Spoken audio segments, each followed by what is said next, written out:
ഇപ്പോഴോ? ബേഷ് ബേഷ്.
എനിക്ക് വിഷം തന്നു, നീ അനുഭവിക്കും.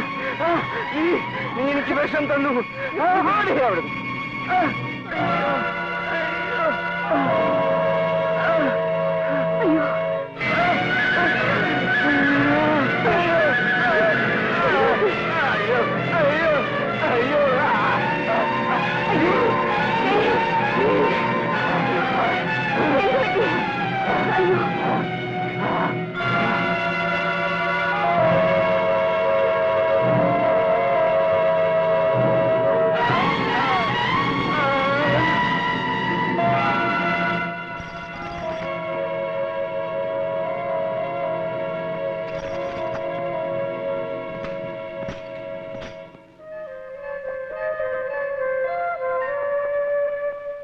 എന്റെ അമ്മയ്ക്ക് ഇതിൽ എത്രമാത്രം പങ്കുണ്ടെന്ന് എനിക്ക് ഇന്നും അറിയില്ല. ആളുകൾ പലതും പറഞ്ഞു. എനിക്ക് എങ്ങനെ എന്റെ അമ്മയോട് മിണ്ടാൻ കഴിയും? എങ്ങനെ സ്ത്രീകളെ ബഹുമാനിക്കാൻ കഴിയും? അതും ഇതും പറഞ്ഞ് മനസ്സ് വിഷമിപ്പിക്കാതെ വരൂ, നമുക്കതൊക്കെ നോക്കാം. അതൊക്കെ നാളെ. ഇത് എന്താ പണി? വരൂ.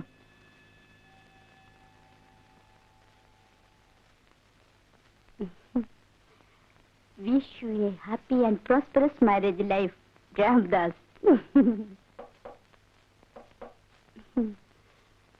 ഞാൻ പോയി നോക്കാം. ആരാ? എന്ത് വേണം? ഡ്രൈവർ മണി. ഒരു ടെലിഗ്രാം വന്നിട്ടുണ്ട്. ഈ സമയത്ത് ഒരു ടെലിഗ്രാം.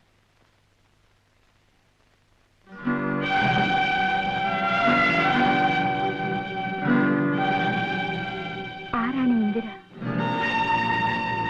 ഇന്ദിര ആരാണ്? ആ ടെലിഗ്രാം വരും. ഹസൻ എന്നൊരു ഫ്രണ്ട് ഉണ്ടോ? ക്രോസ് ചെയ്യുന്ന എനിക്കിഷ്ടമല്ല. ആ ടെലിഗ്രാം തരാൻ. ചോദിച്ചതിന് മറുപടി കിട്ടിയിട്ട് പറയൂ, ആരാണ് ഈ ഹസൻ? എനിക്കതറിയണം. പറയൂ, ആരാണ് ഈ ഹസൻ? ഒരു ടാക്സി ഡ്രൈവർ. ഇന്ദിര മരിച്ചു എന്ന് ടാക്സി ഡ്രൈവർ നിങ്ങൾക്ക് കമ്പി അടിച്ചിരിക്കുന്നു.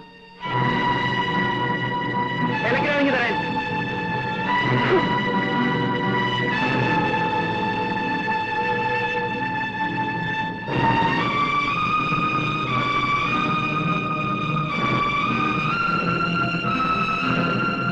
ഈ പെൺകുട്ടിയുടെ മരണവും നിങ്ങളും തമ്മിൽ എന്താ ബന്ധം? പറയൂ, എനിക്കതറിയണം. അറിഞ്ഞേ തീരൂ. അതെ, എനിക്കതറിയണം. ഞാൻ അവൾക്ക് അബോർഷന് മരുന്ന് കൊടുത്തു. അവളത് കഴിച്ചു, മരിച്ചു.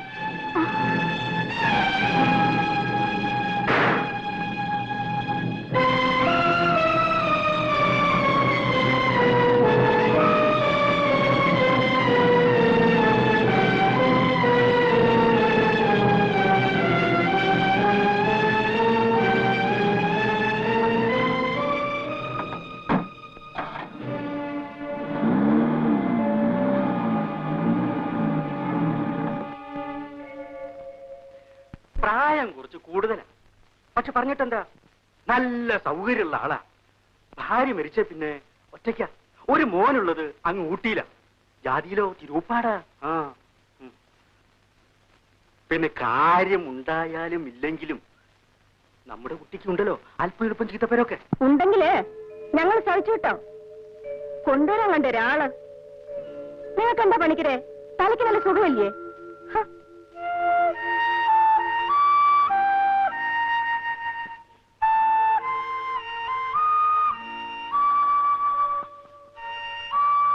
തിരുമുൽപ്പാടിന് വരാൻ പറയൂ, എനിക്കൊന്ന് കാണണം.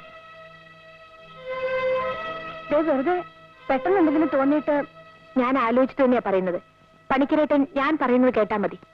ശരി, ഞാൻ കൊണ്ടുവരാം. പഠിപ്പ് പൂർത്തിയാക്കാൻ കഴിഞ്ഞില്ല അല്ലേ? ഇല്ല. ഒരു കുട്ടിയുള്ളോ? അതെ, അവൻ ഊട്ടിയില്ല. അവധിക്ക് മാത്രമേ ഇവിടെ വരൂ. ഇപ്പോൾ എത്ര വയസ്സായി? കുറച്ചായി. 50. അയ്യോ, ഞാൻ ചോദിച്ചതേ മകന്റെ പ്രായവാ. അതെയോ? അവനിപ്പോ 15 കഴിഞ്ഞു. ഓ, എന്നെക്കാൾ 5 വയസ്സ് എളുപ്പമേ ഉള്ളൂ. അതെ, you are to young.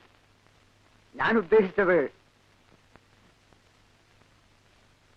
UC, ഈ രണ്ടാം വിവാഹം എന്നത് വലിയൊരു പ്രോബ്ലം തന്നെ. വയസ്സൊക്കുമ്പം ആളൊക്കില്ല, ആളൊക്കുമ്പം വയസ്സൊക്കില്ല. അതെ അതെ, എനിക്കറിയാം. ഇവിടെ ഞങ്ങളുടെ ലക്ഷ്മി അടുത്തേക്കും ഇതേ പ്രോബ്ലം തന്നെയാ. അമ്മയ്ക്ക് എപ്പോഴും ആ വിചാരമേ ഉള്ളൂ. ഞാൻ കാണേണ്ടിയിരുന്നത് അവരെയായിരുന്നു. കുട്ടിയുടെ ഇപ്പറഞ്ഞ ലക്ഷ്മിയേട്ടത്തി ഇപ്പോൾ ഇവിടെ ഇല്ലേ? ഞാൻ ഇപ്പൊ വിളിച്ചോണ്ട് വരാം. ലക്ഷ്മിയെടുത്തി, ലക്ഷ്മിയെടുത്തി, വാ ലക്ഷ്മിയെടുത്തി. ഇല്ല, സാധ്യമല്ല. എന്താ കുട്ടി ഇത്? ദേ പറഞ്ഞേക്കാം, വെറുതെ എന്തെങ്കിലും പറഞ്ഞാൽ ഞാനാവും തിരുമുൽപ്പാട്ടിന്റെ ഭാര്യ. കല്യാണി ഒന്നും പറയണ്ട. ഞാൻ അറിഞ്ഞുകൊണ്ട് തന്നെ അയാളോട് വരാൻ പറഞ്ഞത്. വാ ലക്ഷ്മിയെടുത്തി, ഒന്ന് വരാൻ. വേണ്ട കുട്ടി, നടക്കന്ന്.